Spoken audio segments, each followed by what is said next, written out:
Hi, Misha here, and in my hands is an Israeli light barrel FAL, the so-called Romat. Early version. And this is on a DSA receiver. And a couple of years back, DSA doing these builds was big news at SHOT Show. And this year, the biggest news out of DSA, and something I've been looking forward to for a long time, is something I think is super cool, is them doing a replica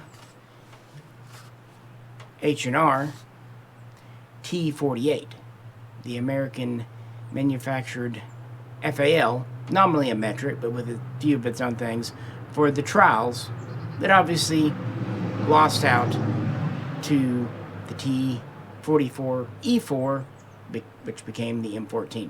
Now this video will not be on the T48 yet, because I don't have one, but don't you worry, we'll be getting one of those hopefully sooner than later and talking about it. So for today, I thought it might be fun to kind of revisit the M14, because boy howdy, does it seem like it had a rocky start. Lots of mixed opinions on it, and quite frankly, it seems to have been a curse for all four companies that manufactured it. So we'll dive into that. And as always, if you could, please do like, share, and subscribe. And honestly, thanks to a Patreon donation, we're able to actually shoot the M14 a little bit today. Better wait, because that ammo is not cheap these days. This is my M14. And yes, it is an M14. It says right here on the heel.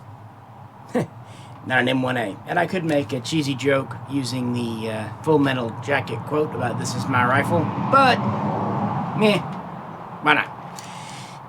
This is the Arms Corps receiver, one of the 250 made for the firing line. I like it just because it does say M14 rifle on all that, and the cuts are right. It's fine, and all the parts on this are GI. For example, the barrel is Winchester, which is chrome lined, and all that fun stuff.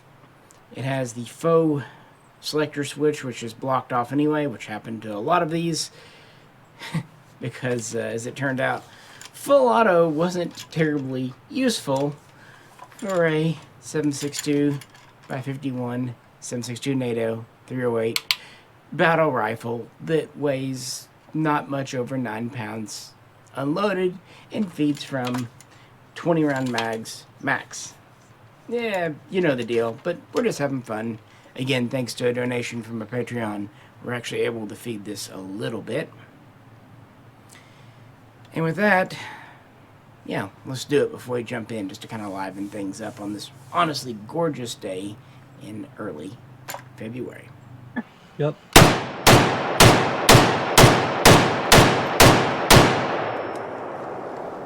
You're welcome. I wasn't sure if that would fire hollow points, but it did. To be fair, thanks to the gas system, which is essentially self-regulating, these are pretty forgiving when it comes to ammunition, frankly. And there's no bolt release as such, so you just have to pop the mag out.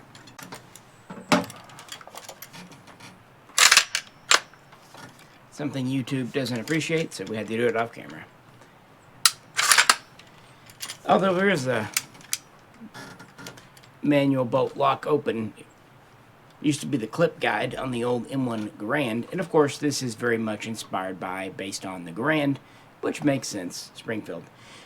Although the work itself was not directly done by John Garand, but it took very much inspiration. To be fair, even before World War II and during the war, they did test out all kinds of Garands, including detachable mag guns. Although back then they were mostly using 1918 BAR mags, because it was the box mag available at the time. This mag, though, was, I believe, designed by John Garand. If not, he did use it in his prototypes. And it's not a bad mag. It is steel. So, not the lightest, but it is more durable, and it is one of the few areas I would argue the M14 is maybe better than the FAL. I'm not the biggest fan of the FAL's metric mag. Now the inch mag, the Commonwealth, the Imperial mag, that's a different story. I think they really did a good job there. But I do like the magazine. So that's one of the big things people note between the M1 Garand and M14. Another, of course, is the select fire ability. Obviously, the Garand, with its 8-shot internal on-block magazine, was not meant to fire full auto, but that's okay. This was. And that's because the idea was to replace 4 different classes of gun. The M1 Garand, obviously. The M1 Carbine makes sense, sort of. The submachine gun, which would have been the M3 grease gun, although probably some older M1 Thompson still knocking about. That seems a little wacky. And also the 1918 A2 BAR, which makes sense, but yeah, a light machine gun out of this. And the idea is, again, go back to the 1940s. Garand himself had the T20 prototype. There was also the T25, which was kind of important to our story because it was the first to feature a shortened cartridge. Originally, I believe it was like 7.62 by 49. Either way, it was kind of based on 300 Savage, and it was the idea of cutting down the 30-06. I actually had this conversation recently with a cousin of mine, not Fox, a different one, about why 30-06 versus 308, and the fact is 30-06 was, turn of the century technology. 308 is updating it for a post-World War II tech. It was shorter by half an inch and, about 10-15% lighter. Simply put, we just don't need all that extra cartridge space that 30-06 has. The bullet itself, the ballistics, virtually identical, and obviously very versatile, very long-ranged. So that was kind of a big step forward. There were lots of concepts, and the T20 would be updated to what we know as the T44 concept very, very early on, 1949, 1950, 1951, in this time period at Springfield. And it's a low priority, but the Korean War does hasten things. Already by 1952, NATO, the U.S., everyone's starting to talk about adopting a common cartridge, a common rifle, a common magazine, and I don't want to get into it today, but this is when essentially there's a gentleman's agreement where if NATO goes with what's known at the time as the 30 light rifle cartridge, later T65, which is 7.62 NATO, 7.62 by 51, instead of the 280 British that they'd been using in early FAL concepts, the U.S. would go with the FAL. Fast forward, by 1953, one of the competitors was the T47, which was based loosely on the T25. It was out, and it quickly gets down to the T44 and an updated version of the FAL known as the T48, originally manufactured in Belgium for American trials, and then soon manufacturing was set up at H&R, Harrington and Richardson. Ironically, like I said earlier, manufacture these. But by 1954, the two T44, T48 are going head-to-head, and there's pros and cons to each. It's really in the Arctic that it's claimed the T44 is excelling over the T48. To be fair, Springfield had done a lot more testing in its cold weather chamber, kind of knew it was coming. The T48, especially the HR version, which is just getting set up for production, it had not been cold adapted. So I would believe that yes, it didn't show as well during those Arctic.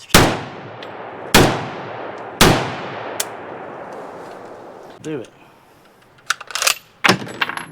Although the T44 wasn't without its issues. Yes, but that's what I thought. Yeah, it's still quite locked in there. Is it doing that again?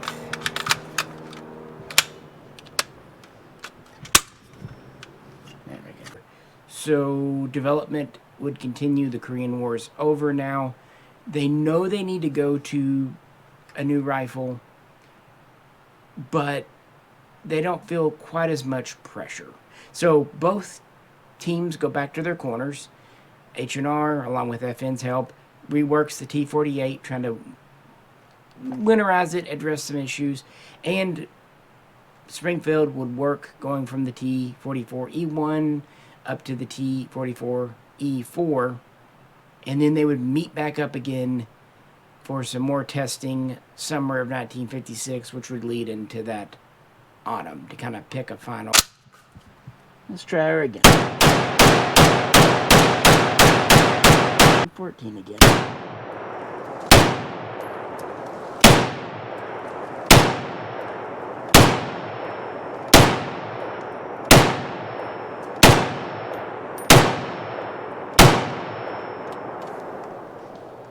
She held open. So we already talked about a couple of the most obvious things, the selector and the magazine, that make this different from a Garand. But the gas system is actually better. It is reworked, and it does have a cutoff up here, but normally you wouldn't use it. But it's much more self-regulating, much more forgiving, much less fussy with the op rod. The thing about the M1 Garand, if you were firing like M2 ball, you were okay. But if you really changed the spec of the ammo, you could have issues with the op rod, breaking the heel off your receiver, quite a few things. One of the things that they rightly addressed for the M14 was, making the gas system a lot more forgiving. Low power ammo, it had more dwell, it would take longer. If it was super hot ammo, it had a way to release the gas quickly and hopefully not damage your receiver. Another thing, they added a little roller to the bolt to help it reduce friction, hopefully not slam into the rear of the receiver as much, which is actually something originally borrowed from one of the testing Garands back in Springfield. So there's a lot of ideas kind of put together. The trigger group is very, very similar to the Garands, although since it had to be select fire, it is a little kind of hodgepodge together. This one has the fiberglass solid upper handguard. Originally, it would have been wood with ventilation. And originally, the stocks were made from walnut. We have a 22-inch barrel. We have a birdcage flash hider, bayonet lug, M1 Garand style front sight. I think exactly the same M1 Garand style windage elevation adjustable rear. Overall length is about 44¼ inches. And unloaded, this is not much more than 9 pounds. Although depending on exactly which stock it has, which wood, that can vary a little bit. Loaded up with a mag in it, 20 rounds of 7.62 NATO, you're over 10.5 pounds though. Throw a sling on it and everything, you're getting closer to 11. Like the Garand, it stores a cleaning kit in its buttstock, and like the Garand, it takes pretty much this standard old sling. So the bayonet for the M14, the only one they ever made, was the M6, which is basically the exact same bayonet as the M5A1 from the M1 Garand. Same M8A1 scabbard. It's just under a foot long. The spear point blade is just under 7 inches. Got a ring for the M14 flash hider and the spring-loaded release there. Black polymer grips. Don't believe they ever had a leather version, but I could be wrong. By this point, they were kind of over it. And it fits just as you'd expect. There you have it. Making an already long rifle that much longer. And that was actually one of the big points when they were kind of trying to figure out T-44, T-48. Springfield was saying, well, look, we can use a lot of the same tooling, even some of the same parts. The soldiers already are familiar with the manual of arms of the M1 Garand. And, of course, we made it here. And this really did appeal to the traditionalists. It's a very traditional-looking rifle. Accuracy was key, at least in theory. On the other hand, the T-48 was easier to take apart, which is something I can definitely attest to. And it's a little more closed up against sand, dust, dirt, ice. Because, of course, on this gun, you've got a big old open place when your op rod moves. And to field strip it, you got to, pull your trigger group out and do all that fun stuff. And you got this point of ingress here. I can definitely buy that. Of course, T-44 proponents would say it's lighter, has fewer parts, will be cheaper to make, faster to make. We know what we're doing. Now keep in mind that FN was giving free licensing of the FAL to any allied nation that helped liberate Belgium. So the H&R would not have to pay any licensing fees. So they really were going head to head, and there were proponents of both. But to really no one's surprise, especially since we're, 70 years in the future, 1957, the T-44E4 was picked as the winner, and the T-48 would just go down in history as a what if and maybe. And I have some thoughts on that, if the M16 would have happened or not. But really cool that DSA is making the T-40. Alright, so they picked the gun. Now you don't expect it to go immediately into production because it takes time to go from tool room prototypes and handmade stuff to full mass production. And they know this, and they're setting up at Springfield.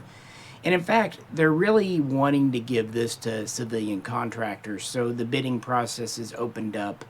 And in 1958, two companies, both had made Grands before, Harrington and Richardson and Winchester, in fact the O&M chemical division of, were picked and given 35,000 initial contracts to kind of show their stuff. Springfield would make some. I don't know if they ever had an official full contract. They were just kind of the overseers, kind of getting things going. But they would be the first to turn out full production M14s in the summer of 1959, I believe 50 or 100, to really be sent over for troop trials. And obviously the Army would be the first to get them. Navy, Marines, all them, they take a back seat. In the Air Force, well, it's different. All's well, right? The TDP is sent over to Winchester, H&R, and they start turning out guns. All is not well.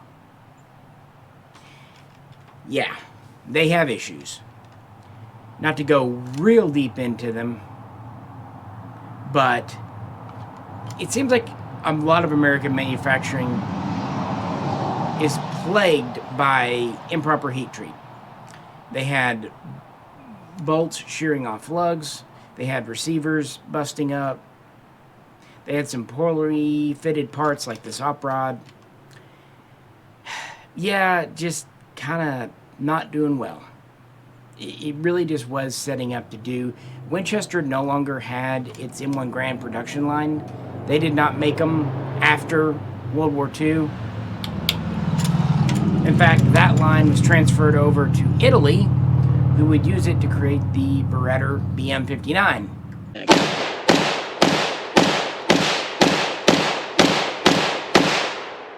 Which in a lot of ways was what the M14 was promised to be, economical, using over the same parts.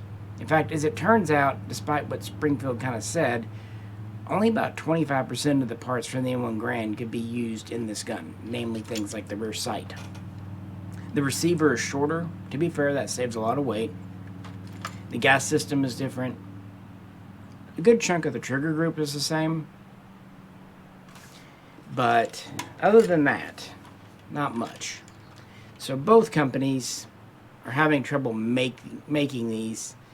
And on top of that, everyone thinks of the M14 today as being just this accuracy king.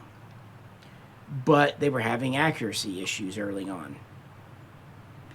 Everything is just slowed down. In fact, by the end of 1960, really only one division, the 101st in the Army, is equipped with the M14. The Marines, they're still kind of in their testing and evaluation phase. This is going much slower. Adopted in 57, yeah, they made some guns in 59, but by the end of 1960, not much is going on. Now, the kinks do get ironed out. There's, no way to say otherwise. In fact, in 1961, a fourth maker is added, TRW. And whereas Winchester and H&R were not only just firearms companies, but also previous makers of the Grand, TRW had never made a gun before in their lives. In fact, they were more in the aerospace industry. But they thought maybe bringing them over, new blood, because they were kind of at the bleeding edge of technology, might help. And it kind of did. TRW guns are often respected as, in theory, being the best. Let's bounce back to this replacing the M1 carbine, the M1 Grand, the submachine gun, the light machine gun. Originally, the light machine gun version of this was adopted as the M14. It had a heavier barrel, pistol grip stock, and a flip-up butt plate. But before it could actually go into production, it was dropped. Although its flip-up butt plate was kept and kind of slotted onto the M14 to try to let it be a light machine gun. I never thought it worked so well myself. Yeah, these butt plates I never quite found that useful.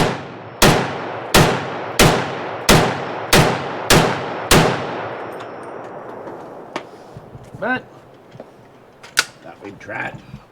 Now, before anyone says the M14E2, M14A1, we'll talk about that in a separate video because I do have one. Another gun, the M14E1, was meant to have a folding stock. And while there were concepts and prototypes and small production batches, they were also kind of acts like the M15. Nominally, that would have been a better replacement for the M1 carbine and M3 submachine gun, M1 Thompson, but it never really went anywhere. So in actuality, well, they were kind of going for a family of one-size-fits-all guns, which would make more sense.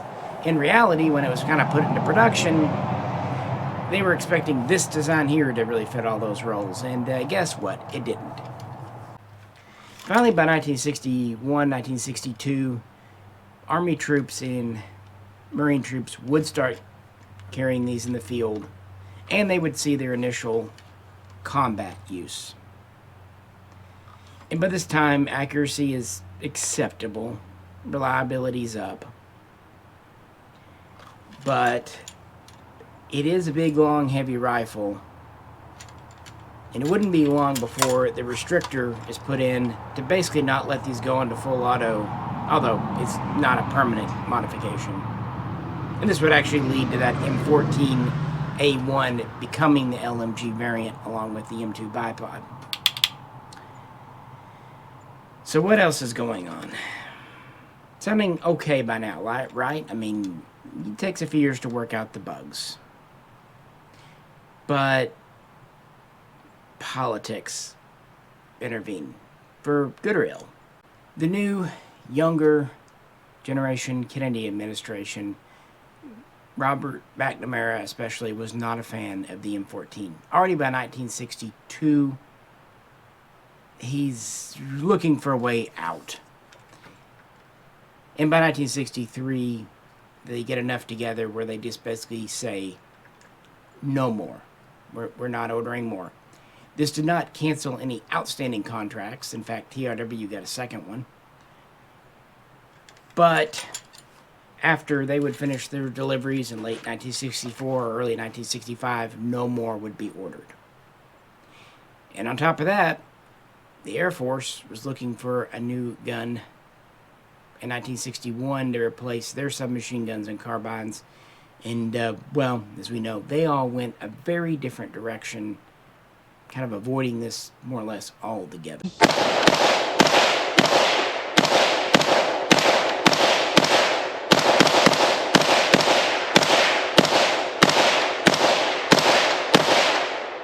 So yes, even before Vietnam, the writing was kind of on the wall. This did not live up to what it was supposed to be. It was not just something that they could put into production out of the gate. It ended up being almost twice as expensive as promised, not using much M1 Grand parts. And in a lot of ways, some felt it was no better. Some even said worse than the Grand. Of course, you do have people that like them. And these did go, especially in the hands of the Marines, but the Army too, to Vietnam. Early days. And there were benefits. It had good accuracy and good range. You can't say other than that. And the magazines, for what they are, were reliable. On the other hand, they are steel and loaded up, kind of heavy. The gun is over 44 inches. Yes, you do have a chrome line bore. That's nice for jungle. But you do have a wood stock, walnut or birch. Guess what wood does, especially when you need to take it in and out of the stock for cleaning in that environment? Yeah, there was problems with the stock swelling. As I said earlier, the original upper handguard was ventilated wood. Then they went to ventilated fiberglass, and then they went to solid.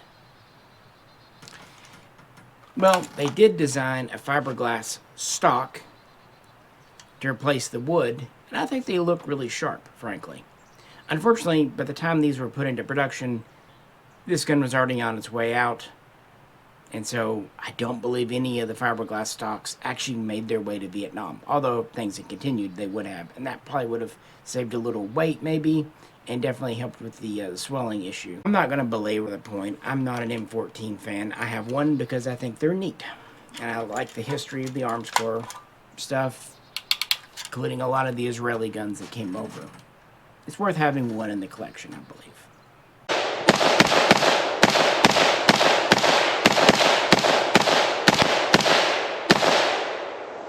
Yeah, as we know, the XM16E1 had its own issues, but actually they were ironed out even faster.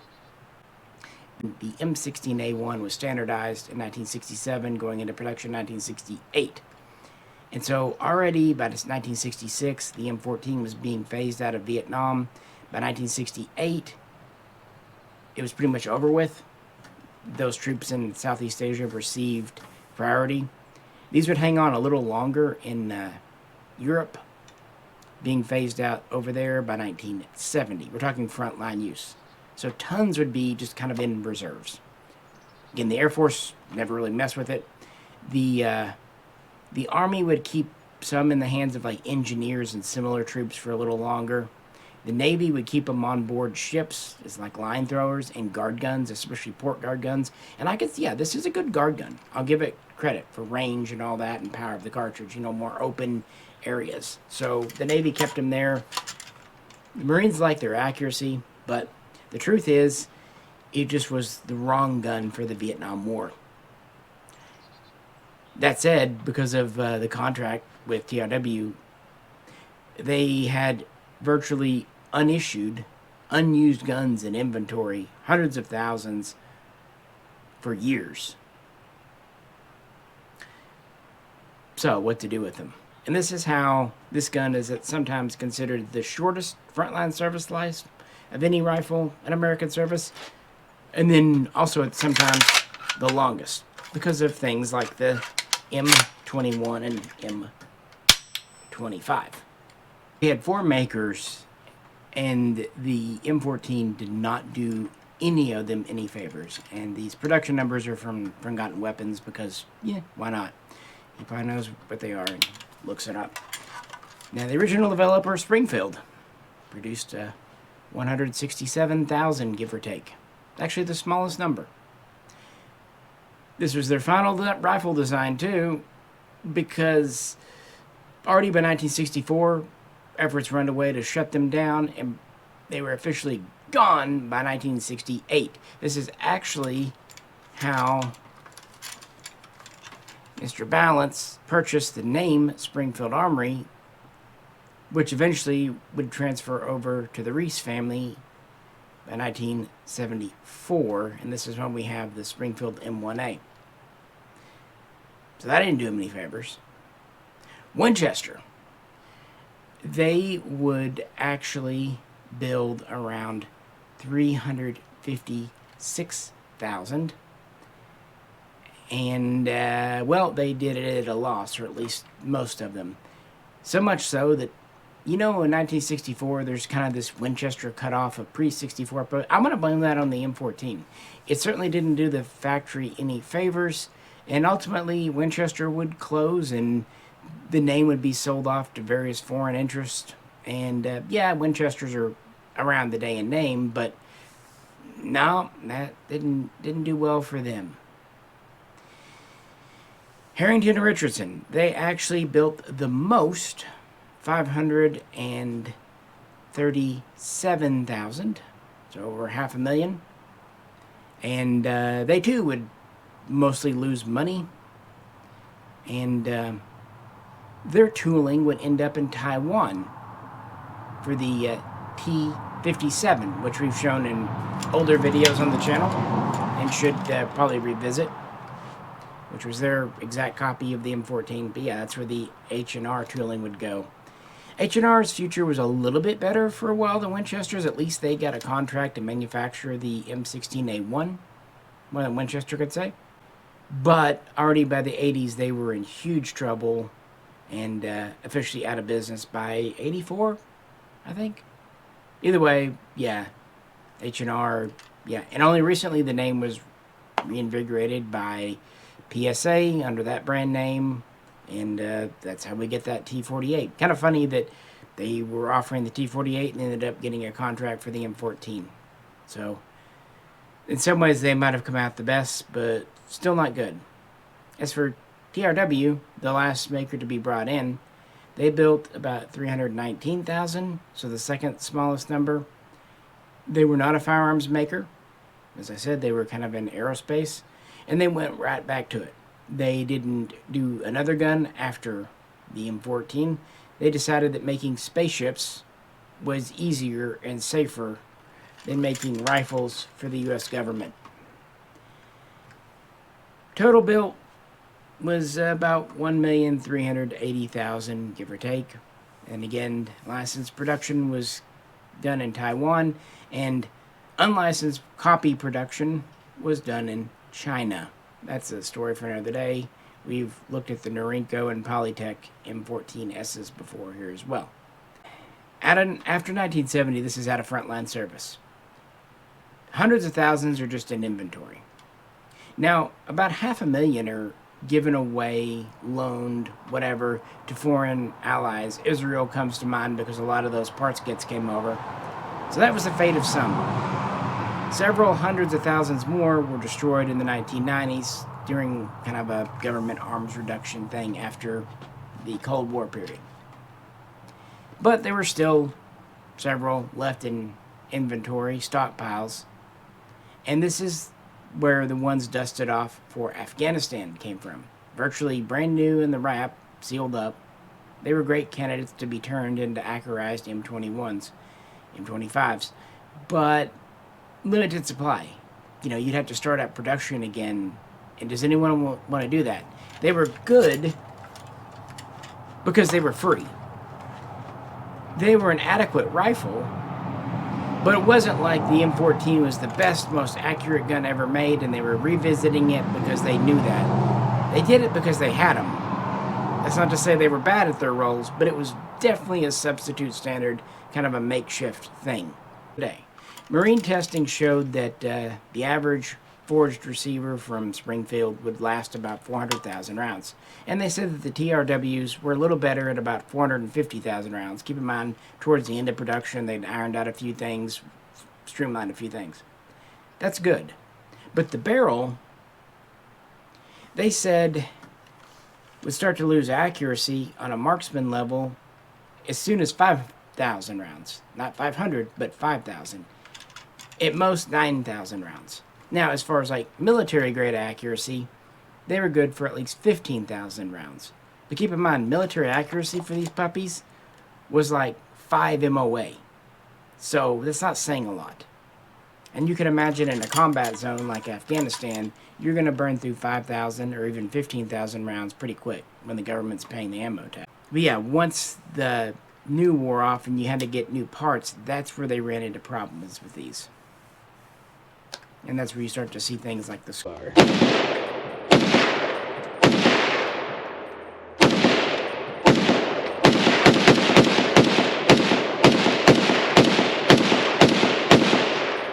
It is a very good looking rifle. No question about it. In fact, I'd have a hard time imagining not owning one. But as far as shooting, I do like that they're not ammo sensitive. But that's about it. I've gone through quite a few. I've had several Springfield M1As, trying to seek the GI parts guns over time. Kind of eventually settle on this one because it's pretty much all there as far as that goes.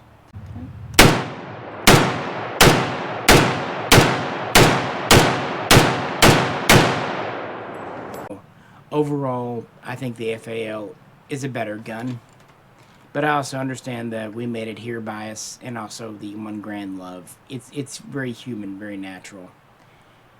That said, if we had gone with the FAL, I am not sure we would have ended up with the M16 so soon. I think one reason the M16 was adopted so quickly originally as an interim solution until the SPEW was ready, and then that never happened, so it became the permanent, but was because this was so traditional. If we'd had a half measure like the T48 that at least had a pistol grip and a little more controllable and automatic and a little easier to field strip and didn't have quite as many worries, who's to say it would have not been just modern enough to work okay, and therefore the U.S. soldier would have not received the M16 or XM177 for that matter in Vietnam and been robbed of the weapon that was right for Vietnam. This is not the right weapon for Vietnam, and the T48 would not have been either. The M16, once the bugs were worked out, was the right weapon. 223 was the right round. 308, one of my favorite rounds, and it's great for places like Afghanistan, was not great for the jungles of Vietnam, along with its limited magazine size and heavy weight of ammunition. 223 was the right way to go.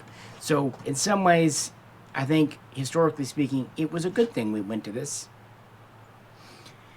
because it meant we could go to the M16. And also, again, there were M14s available for our guys in Afghanistan when they needed them. So it did at least do its duty, if, 50 years later. Although, that's probably cold comfort because essentially all the companies that made it were long out of business by that point.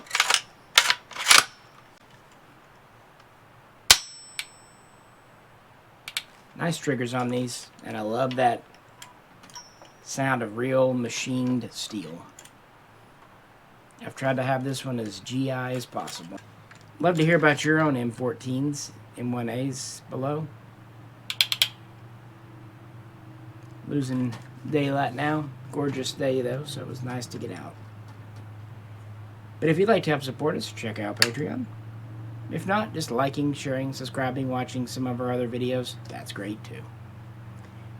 With that, this is Misha. Catch you very soon next time.